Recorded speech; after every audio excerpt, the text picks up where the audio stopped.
I stood in the courthouse hallway with my hands shaking, not because I was afraid of my parents, but because I finally understood what they were capable of. A week after my grandpa died, they didn't comfort me.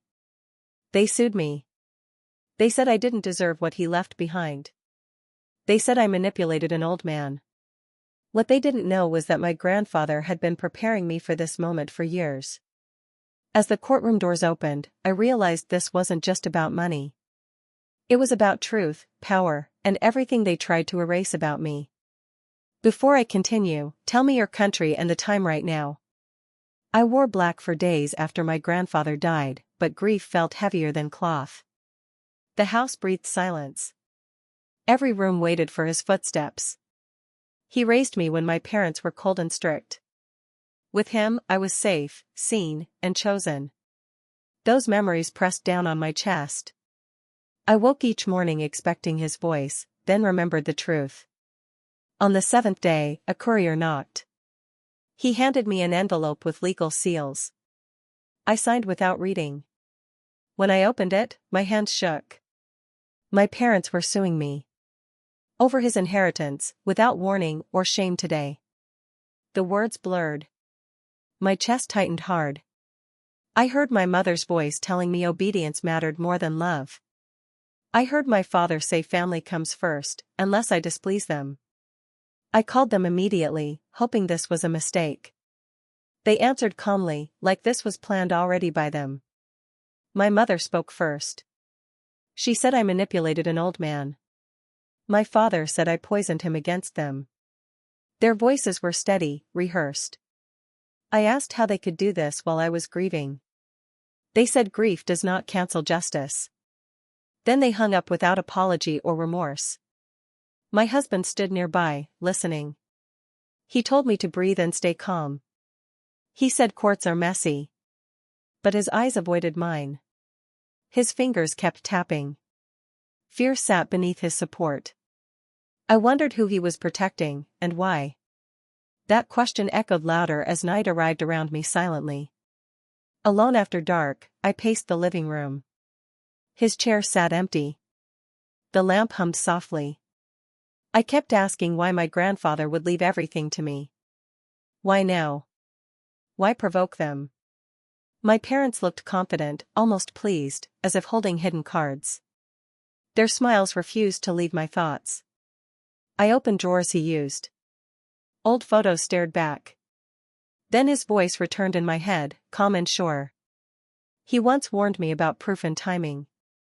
I laughed then, careless. Now the words felt heavy, deliberate, and meant for this moment. He knew betrayal would come from blood relatives. I sat on the floor until dawn. Grief shifted into focus. This was not random.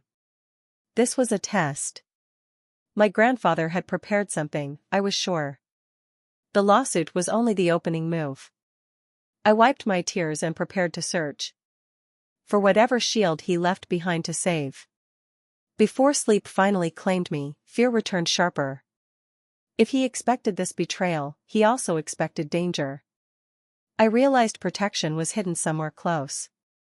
The question burned. What exactly did he leave me to survive what was coming next?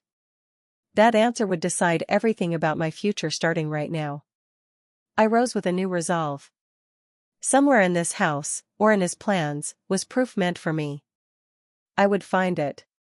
But as the sun rose, my phone buzzed again, reminding me the fight had already begun. And they were confident I had nothing to defend myself with.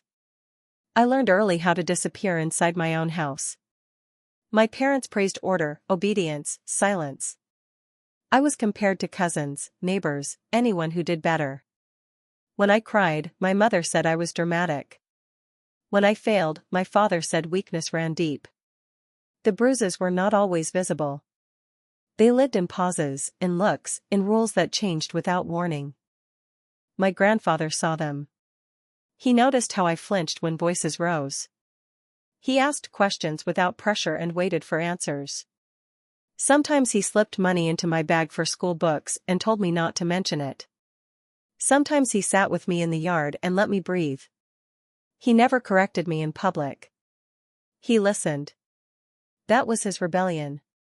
My parents hated that bond. My mother said I was stealing her father's attention. She said I learned to perform sadness for profit. My father warned me that gratitude could look like manipulation, that old men were easy to fool. I learned to smile and stay quiet, because truth only made them angrier. Those memories crash into the present when their lawyer stands in court and calls me calculating. He says I isolated my grandfather. He says I influenced his decisions. I watch my parents nod, calm and certain. I feel 12 years old again, standing accused with no defense allowed. At home, the air tightens. My husband asks questions he never asked before. How much is the house worth? Whether the accounts are separate. What taxes look like. His tone is careful, but his eyes linger too long. I answer slowly, measuring each word. Something in him feels newly distant, like a door closing quietly. That night, sleep refuses me. I walk through the house touching familiar things, grounding myself. I remember my grandfather's voice, low and serious, telling me there was one drawer I should never open unless things went wrong. He said I would know when. My hands shake as I think about the courtroom, about my parents' faces when they lie easily. I think about my husband's questions echoing in my head. I wonder how many people see me as a problem to manage, not a person to protect. The house feels smaller, like walls listening. I press the envelope to my chest without opening it, feeling the weight of choices. If I read it, nothing stays the same. If I don't, I stay small forever. I breathe slowly, counting, steadying myself for what comes next. The silence hums in my ears, heavy and expectant. I picture my grandfather's eyes, steady and kind, urging patience. I tell myself courage is not loud. It is staying when running feels easier. I fold my legs under me, preparing for whatever his final truth demands. I open it. Inside lies a single envelope, thick, sealed, my name written in his steady hand. The date is months before he died. My pulse roars. I sit on the floor and hold it, afraid of the truth waiting inside, afraid of whose lies it might finally expose. And I know nothing will protect them anymore after this night. I sat on the edge of my bed with the envelope in my hands, my fingers numb. My name was written in my grandfather's careful script. I broke the seal slowly, like I was afraid the paper might burn me. The room felt too quiet, the air heavy, as if he were standing behind me, watching. My girl, the letter began. His voice filled my head. Calm. Steady. He wrote that my parents had asked him for money for years. He wrote about threats disguised as concern. About pressure that came with smiles. About anger that surfaced when he refused. He said he chose distance to protect himself, and me. I pressed the page to my chest and cried without sound. My throat hurt. My eyes burned. He explained why he trusted only me. Because I listened. Because I never asked. Because I stayed when others counted. Then his tone changed. He warned me not to rush. Not to show everything. They will expose themselves if you stay quiet, he wrote. Let them speak first. Truth survives patience. The letter mentioned documents I had never seen. A trust. Recordings. Dates and names. A lawyer he met in secret. I felt dizzy reading it. How much did he plan? How much danger did he see coming? Why didn't I notice? The next morning, I walked into the courtroom with the letter folded inside my bag. My parents sat across from me, calm and confident. When their lawyer stood, his voice was sharp and polished. He called me manipulative. He suggested I poisoned an old man's mind. He said I was greedy, ungrateful, and rehearsed. My mother smirked. My father didn't look at me. I felt every eye on me. My hand shook, but I said nothing. I swallowed the words climbing my throat. I heard my grandfather's advice again. Stay quiet. Let them speak. Let them reveal themselves. My silence felt like armor around my heart. Outside the courtroom, my husband grabbed my arm. "This is getting ugly," he said. "We should settle. Take less and move on." His grip was firm, not comforting, almost rehearsed. "Why are you rushing?" I asked. He sighed, like I was exhausting him. "I just want this over." At home, the silence between us felt staged. He avoided my eyes. He checked his phone too often. I watched him move through our space like a guest already planning his exit, and a cold thought settled in my stomach, heavy and persistent. I felt watched in my own home. Nothing felt accidental anymore. Doubt crept in quietly. Alone. That night, I went to the kitchen for water and heard his voice from the hallway. He was on the phone. Whispering. "If she drags this out, there may be nothing left," he said. "We should split it before it's gone. I'll talk to them." I stepped back into the dark, my heart pounding so loud I thought he might hear it. My mouth went dry.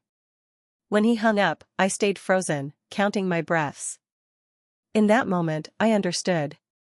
This case wasn't just me versus my parents anymore. Someone sleeping beside me might already be standing against me. I started watching the house like it was a stage, every move rehearsed, every pause loud. My husband's patience thinned. His questions came sharper. He checked his phone more. When I spoke about court, he sighed, like my fear was an inconvenience. He stopped touching me. When I reached for his hand, he pulled away, claiming stress. The silence at dinner pressed on my ears. Even the clock sounded accusing. One night, I tried gently. "Are you okay?" I asked, keeping my voice soft. He smiled without warmth. "You're imagining things," he said. "This case is making you paranoid." The word cut. Paranoid. I felt it crawl under my skin. "I just need support," I said.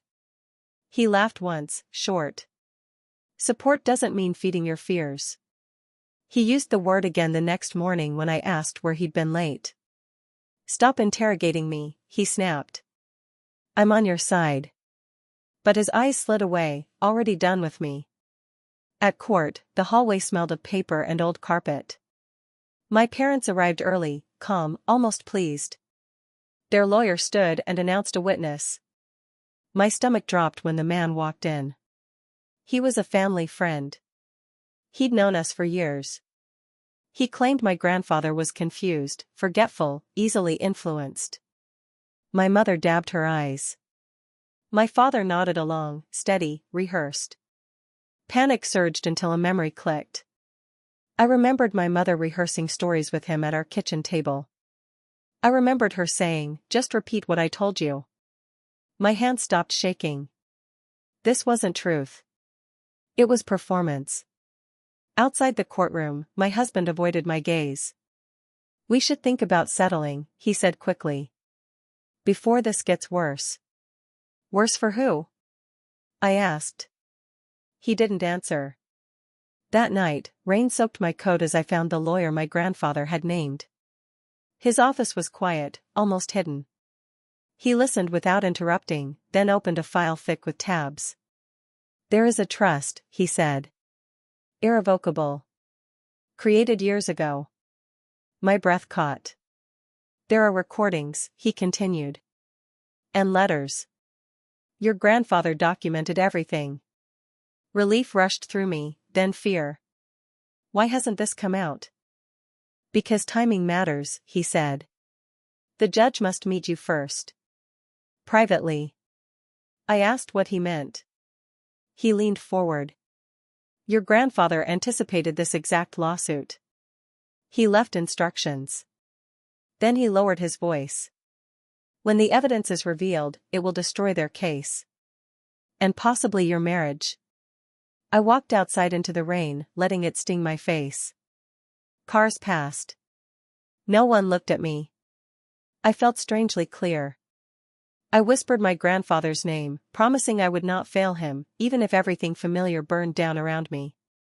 The rain felt like a warning and a blessing at the same time for me. At home, I stood in the bathroom, staring at my reflection. I packed a small bag without knowing why. My hands moved on their own. Fear gave way to resolve, thin but steady. I walked home numb. Street lights blurred. My husband called, asking where I was. I didn't answer.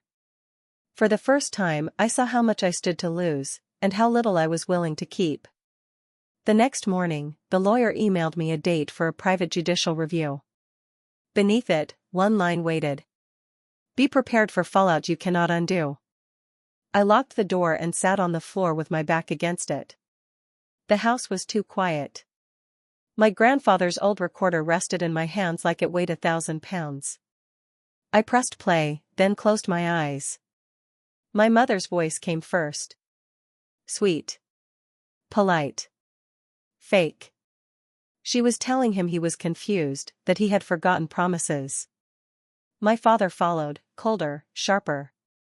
He talked about lawyers, about cutting me off, about how I was ungrateful. My stomach turned, but I did not stop the recording. Then the threats came. They talked about isolating him. About changing his doctors. About forcing him to rewrite everything. I could hear my grandfather breathing, tired but steady, refusing them again and again. Tears ran down my face, but my hands did not shake. This was the truth. This was everything they said never happened. I listened to every file. I took notes. I dated them. I understood why my grandfather trusted me.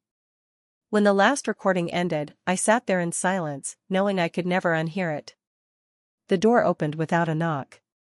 My husband stood there, eyes fixed on the recorder.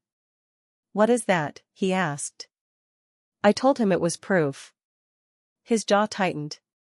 He asked how much it was worth. Not what it meant. Not how it hurt. Just the value. When I refused to answer, his voice changed. He said my parents contacted him weeks ago. He said they talked about a future arrangement, about sharing things once I was calmed down. He said it like it was reasonable. Like betrayal was business.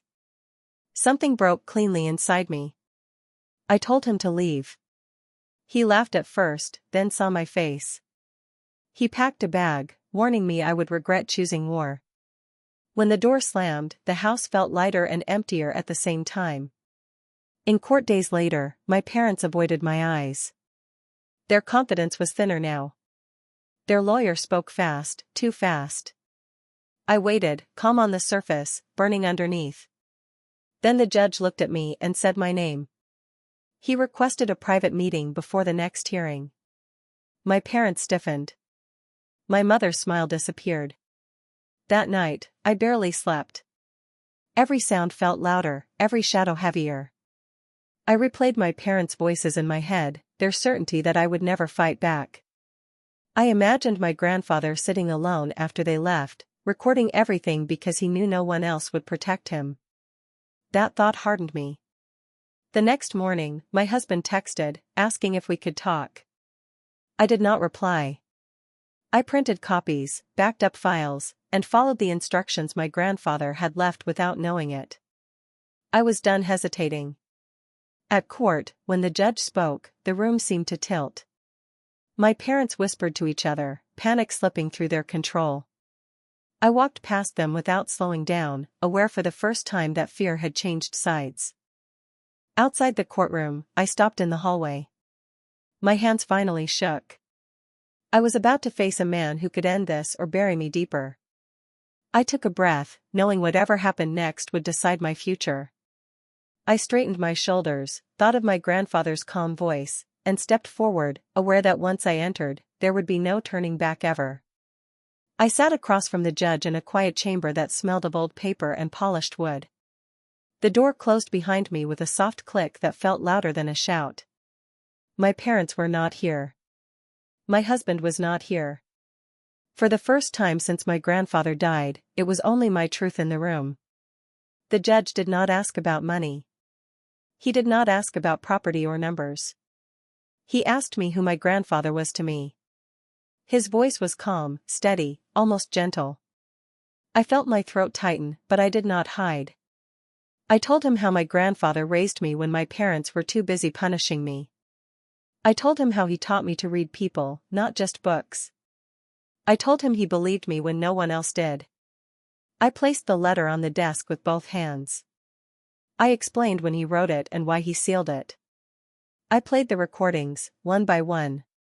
My parents' voices filled the room, cold and demanding. I watched the judge's face carefully. He did not interrupt. He did not react. He listened, completely still.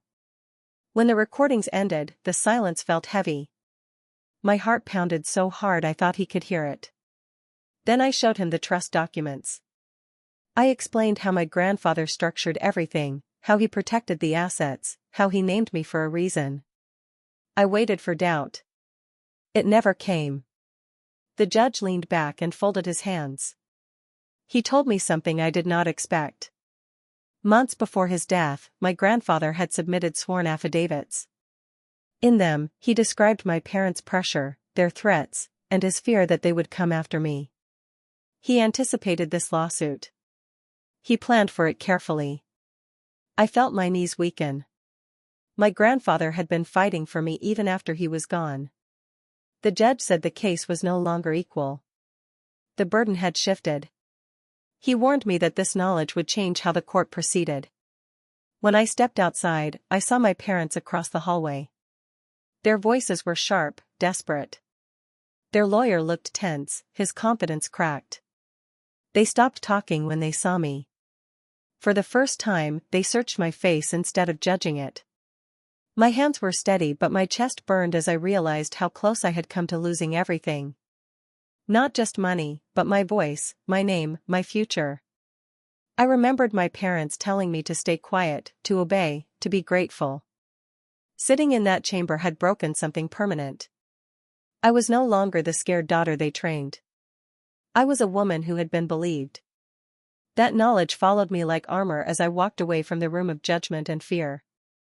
I could feel their control slipping with every step I took. The hallway felt narrower, the air thicker. I wondered what else my grandfather had prepared, what final truth he had hidden for the right moment.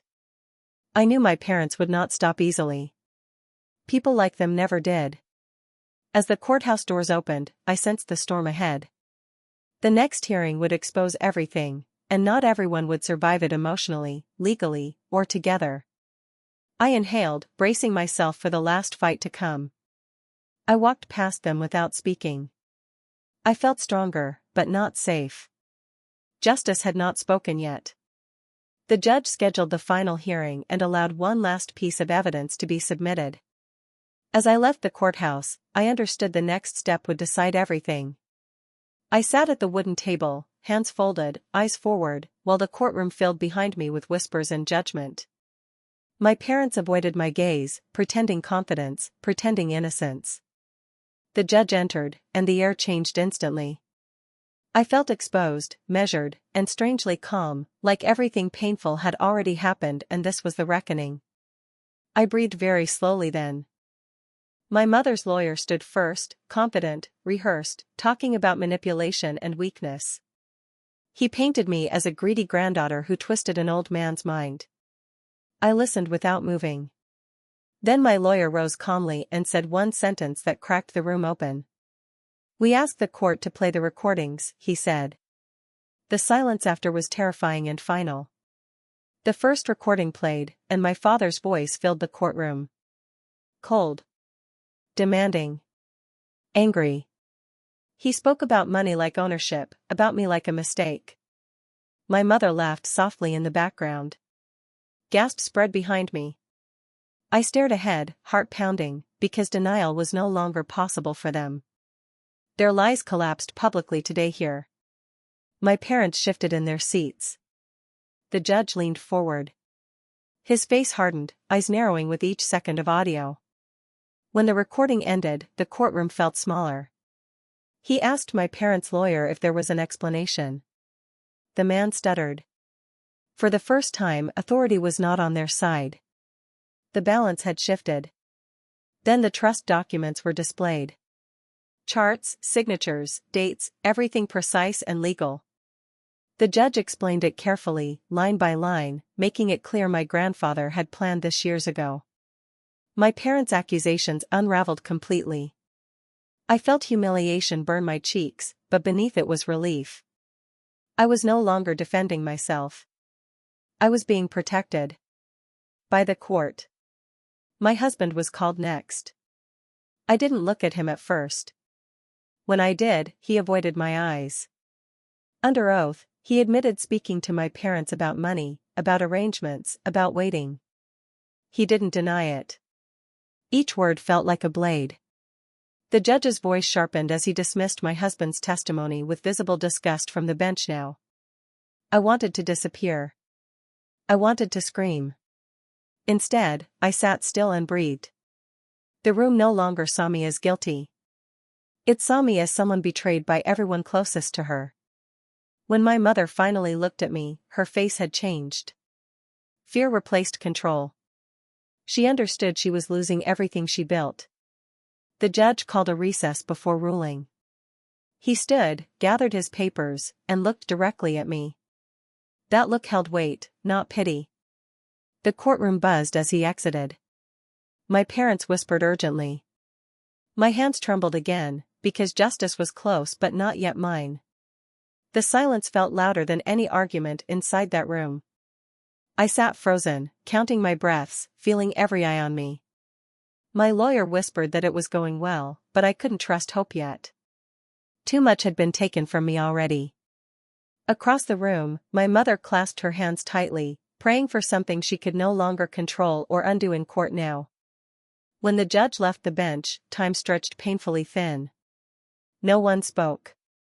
No one moved. My future waited in the next few minutes.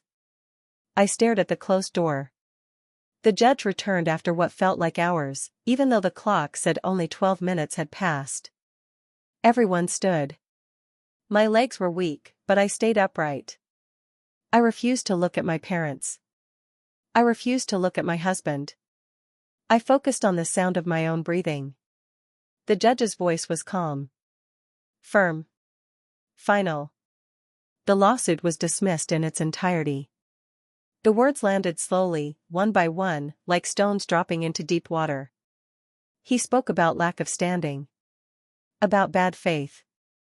About abuse of the legal process. Then he looked directly at my parents and imposed sanctions. Financial penalties. A formal warning. A record that would follow them. My mother gasped. My father's face drained of color. I felt nothing at first. No smile. No rush. Just a quiet stillness spreading through my chest. The judge confirmed the trust. The inheritance was mine. Protected. Untouchable. Exactly as my grandfather had designed it. He said my grandfather's foresight was remarkable. I almost cried at that word. When the gavel came down, it was over. Outside the courtroom, my parents tried to speak to me. My mother reached for my arm. I stepped back. I didn't argue. I didn't accuse. I simply said, "Please don't contact me again." My voice didn't shake. That surprised me. They stood there, stunned, as if power had been ripped from their hands and they did not know how to exist without it. For years, they controlled the story. In 1 hour, they lost it. My husband stood near the exit, avoiding my eyes. He asked if we could talk. I said no. That was all. 2 weeks later, I filed for divorce. He didn't fight it. There was nothing left to fight over. The house felt different after he moved out. Quieter. Lighter. I slept through the night for the first time in months. I stopped checking my phone every hour. The fear slowly loosened its grip. Even simple things, like making coffee or opening the curtains, felt new. I began trusting silence again. I noticed how my body slowly relaxed. My shoulders dropped. My jaw unclenched. I realized how long I had lived in defense mode, bracing for the next attack. It shocked me. A month later, I visited my grandfather's grave. I brought fresh flowers and sat on the grass like I used to when I was a child. I told him everything. About the judge. About the ruling. About how his plan worked exactly the way he promised it would. I told him thank you. I said it out loud, even though no one else was there to hear it. Not just for the money, but for believing me. For seeing who I really was when everyone else only saw what they could take from me. I didn't feel victorious. I felt free. Free in a way I had never known before. Justice didn't roar. It didn't celebrate. It arrived quietly, like a door closing behind me. And for the first time, I knew the past could no longer reach me. As I stood to leave, one thought stayed with me. The battle was over. But my life was just beginning. With everything settled, with every tie finally cut, I realized the hardest question was still ahead. Now that I was no longer fighting to survive, who was I going to choose to become next from this moment on? I did not walk out of that courtroom smiling.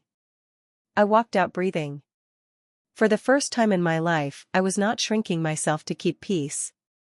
Justice did not roar or celebrate. It moved quietly, like a door closing behind me. My parents stood on the other side of that door, still speaking, still blaming, but their voices no longer reached me.